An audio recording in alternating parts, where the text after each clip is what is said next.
Hi viewers, welcome to our channel. ప్రస్తుతం మనతో పాటు భరద్వాజ్ గారు సీనియర్ జర్నలిస్ట్ ఉన్నారు. వారితో ఒకసారి మాట్లాడదాం. సార్ నమస్కారం. సార్ నమస్తే అండి. సార్, రంగరాజన్ గారి పైన మనకు తెలుసు, రామరాజ్య స్థాపకుడు వీరరాఘవరెడ్డి గుంపుతో వెళ్లి మరి అటాక్ చేయడం చూసాం. ఇప్పుడు దేశవ్యాప్తంగా కూడా సంచలనంగా మారింది. కొన్ని చర్చలు అయితే జరుగుతున్నాయి. ఈ నేపథ్యంలో ఒక వర్షన్ బయటకు వచ్చింది సార్. అంటే దీన్ని ఖండిస్తూ ఆర్ఎస్ఎస్, సంఘ పరివార్ వీళ్ళంతా కూడా ఖండిస్తున్నారు కదా. అయితే వీళ్ళపైన ఒక విమర్శ ఏంటంటే సార్, ఇప్పుడు వీరరాఘవరెడ్డి అనే వ్యక్తి ఎవరైతే ఉన్నారో, ఒకవేళ రంగరాజన్ గారి పైన కాకుండా ఏదైనా ముస్లిం వ్యక్తి పైన లేకుంటే క్రిస్టియన్ వ్యక్తి పైన ఈ విధంగా దాడి చేస్తే వీళ్ళు ఖండించేవారా అన్న ఒక చర్చ కూడా జరుగుతుంది. మరి మీరేం చెప్తారు సార్ దీనికి? అంటే వీరరాఘవరెడ్డి ఒక చర్చికి వెళ్ళి ఫాదర్ని పిలిచి, ఇప్పుడు ఆయన వీడియోల్లో ఆరోపణలు చేశాడు. ఏం ఆరోపణలు చేశాడు?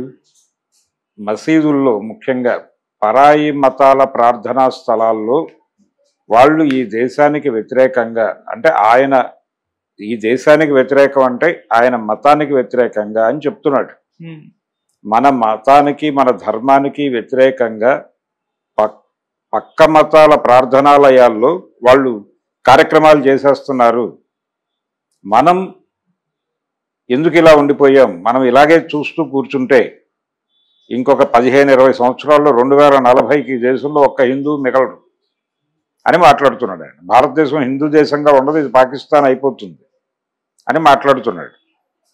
ఇదే వేగంతో గనక ఆయన అక్కడికి వెళ్ళి, మీరు నిజంగా చేస్తున్నారు ఇదిగో అంటే, మీరు వెళ్ళి పొద్దున్నే ఒక హిందూ కుటుంబాన్ని సర్వనాశనం చేయండి అని చెప్పి వాళ్ళు తర్ఫీదు ఇస్తున్నారు, కుర్రాలకి ట్రైనింగ్ క్యాంపులు నిర్వహిస్తున్నారని మాట్లాడండి పెద్ద మనిషి వీరరాఘవరెడ్డి.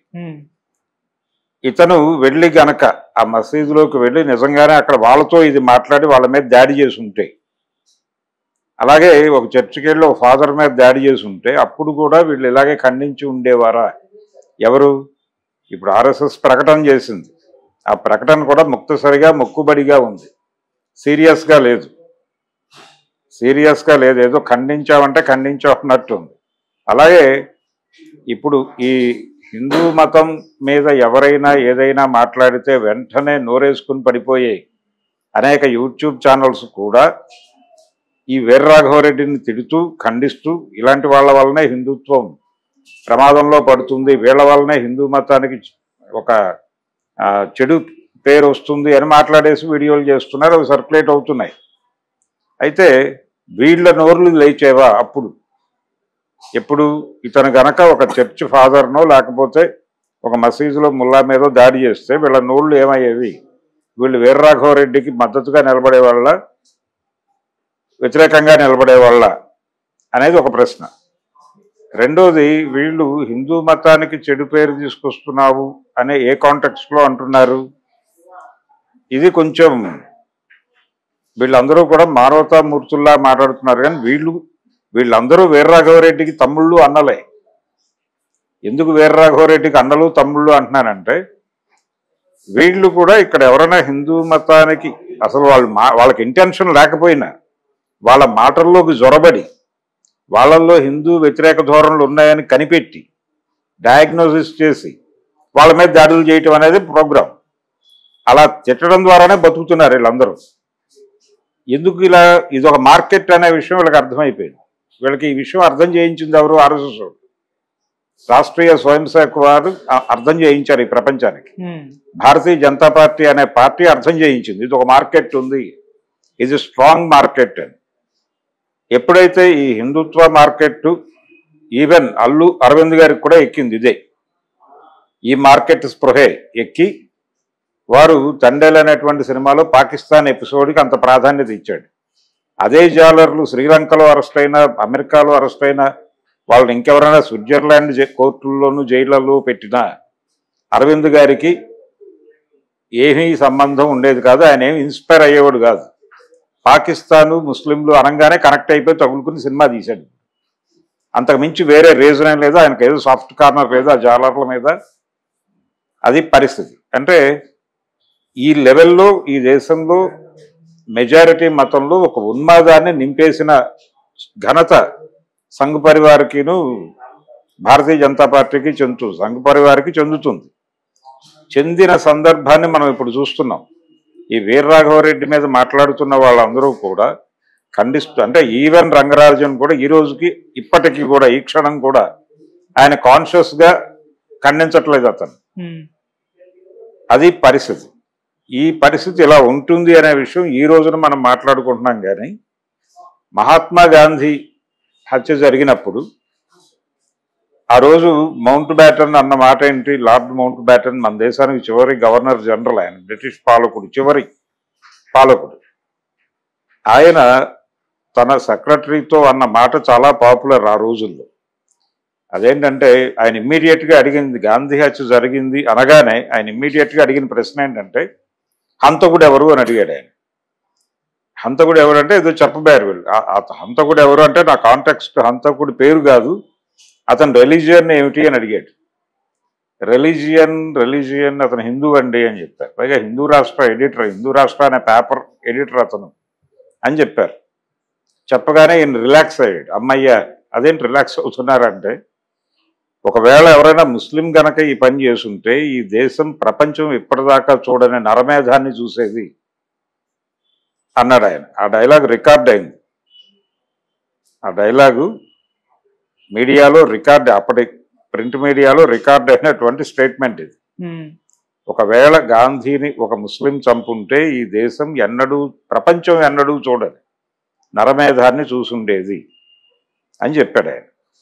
సో ఆ లెవెల్లో ఆ రోజునే భయం ఉంది. ఆ రోజునే ఒక బ్రిటిషర్ ఆ లెవెల్ ఆందోళన వ్యక్తం చేశాడు.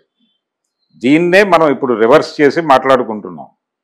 ఒకవేళ ఇదే వీర్రాఘవరెడ్డి ఒక ముస్లిం ప్రార్థనాలయానికి వెళ్ళో, లేకపోతే ఒక క్రైస్తవ ప్రార్థనాలయానికి వెళ్ళో, లేకపోతే ఒక సిక్కు ప్రార్థనాలయానికి వెళ్ళో, ఏవండి మీరు ఇలా చేస్తున్నారు అని ఏదైతే ఆయన మాట్లాడాడో మిగిలిన పూజారులతో, పరాయి మతాల ప్రార్థనాలయాల్లో ఇలా జరుగుతోంది అని గట్టిగా మాట్లాడిన వీడియోలు ఉన్నాయి కదా, అందరూ చూస్తున్నారుగా కళ్ళు చెవులు పెట్టుకుని.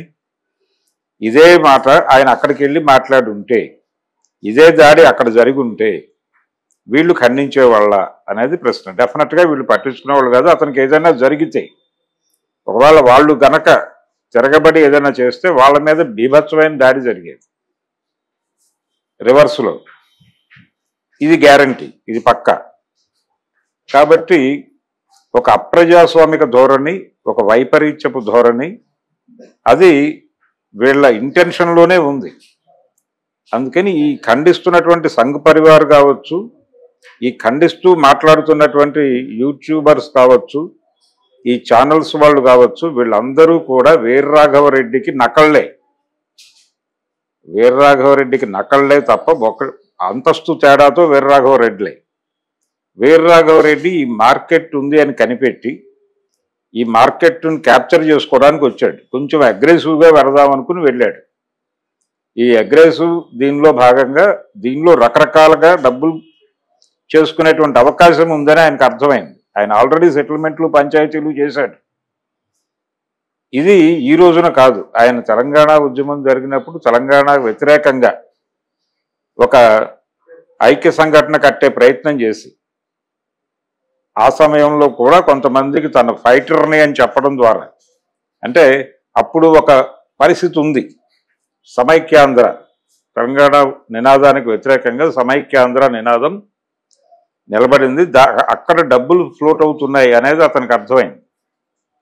ఆ నినాదానికి మద్దతుగా నిలబడితే అక్కడ ఒక డబ్బులు సర్క్యులేట్ అవుతున్నటువంటి ఏరియాలో మనం ఉండాలి అని అక్కడికి వెళ్ళి నిలబడ్డాడు. అంటే ఇతనికి మార్కెట్ కోణం చాలా బాగుంది. ఇతను ఏదో సైకియాట్రిక్ ప్రాబ్లంతోనో పిచ్చితనంతోనో ఆ పనులు చేయటం లేదు అనే విషయాన్ని ముందు గుర్తించాలి. అది సైకలాజికల్ డిజార్డర్ ఉందని కొంతమంది మాట్లాడేస్తున్నారు. అది డిజార్డర్ కాదు. అతను చాలా పథకం ప్రకారమే తన ప్రోగ్రాం డిజైన్ చేసుకునే దాడి చేశాడు. అందులో ఎటువంటి మొహమాట పడాల్సినటువంటి అవసరం లేదు. అతను ఎవరిని టార్గెట్ చేయాలో తెలుసు, ఎవరితో ఏం మాట్లాడాలో తెలుసు. చాలా స్పష్టత ఉన్నటువంటి వ్యక్తి. ఈ మార్కెట్ని, అంటే అల్లు అరవింద్ గారు ఎలాగైతే పాకిస్తాన్ అనగానే కనెక్ట్ అయిపోయి ఆ సినిమా తీశాడో, తండేల్ సినిమా, ఆయనకి ఎలాగైతే మార్కెట్ స్పృహ ఉందో, అఖండ ఫంక్షన్లో మాట్లాడుతూ వారు ఒక మాట అన్నారు, ఇదే కంటెంట్ ఇదే లెవెల్లో మీరు వైష్ణవంలో తీస్తే జాతీయ మార్కెట్ని ఈజీగా క్యాప్చర్ చేయవచ్చు అని. అది యూట్యూబ్లో స్టిల్ అలైవ్. ఆ స్టేట్మెంట్. సో ఆయనకి ఏ మార్కెట్ అయితే కనిపించిందో ఇతనికి కూడా అదే మార్కెట్ దర్శనం అయింది, వీర్రాఘవరెడ్డికి కూడా. ఆయన ఎలాగైతే అక్కడ పేలాలు ఏరుకోవాలనుకున్నాడు, వీరు కూడా అక్కడే పేలాలు ఏరుకోవాలని డిసైడ్ అయ్యాడు. ఈ పిచ్చి చాలా మందికి ఉంది. ఈ యూట్యూబర్స్ అందరూ అందుకే దిగారు రంగంలో. భక్తి వ్యాపారం యందు భక్తి బలంగా ఉంటే, వ్యాపారం యందు భక్తి బాగా ఉంటే భక్తి ఛానల్ని మించిన ఆదాయ మార్గం లేదు అనేది ప్రూవ్ చేశారు వీళ్ళందరూ. అదే పనిలో ఉన్నారు, ఆ వేటలో ఉన్నారు అందరూ. ఆ వేటగాళ్లలో వీడు చురుకైన వేటగాడు ఈ వీర్రాఘవరెడ్డి అనేవాడు. ఇలాంటి వాళ్ళందరినీ సృష్టించినటువంటి ఘనత సంఘ పరివారది. ఎందుకంటే అది ఒక సక్సెస్ఫుల్ మోడల్గా కనిపిస్తోంది ఎదురుకుండా. వాళ్ళు 3 సార్లు అధికారంలోకి వచ్చారు, 4వ సారి రావటానికి సిద్ధపడిపోయారు. ఈసారి వాళ్ళని ఇంకొకరు గెలవగలరు అనే నమ్మకం కూడా జనాల్లో లేదు. కాంగ్రెస్ పార్టీ ఈసారి అధికారంలోకి వస్తుందనే కనీసపు హోప్ కూడా లేదు. నిన్న ఢిల్లీ ఎన్నికలతో తుడిచిపెట్టుకుపోయింది అది. కాబట్టి ఈ కండిషన్లో గివెన్ సర్కమ్స్టాన్సెస్లో చూడాలి అంటే గనక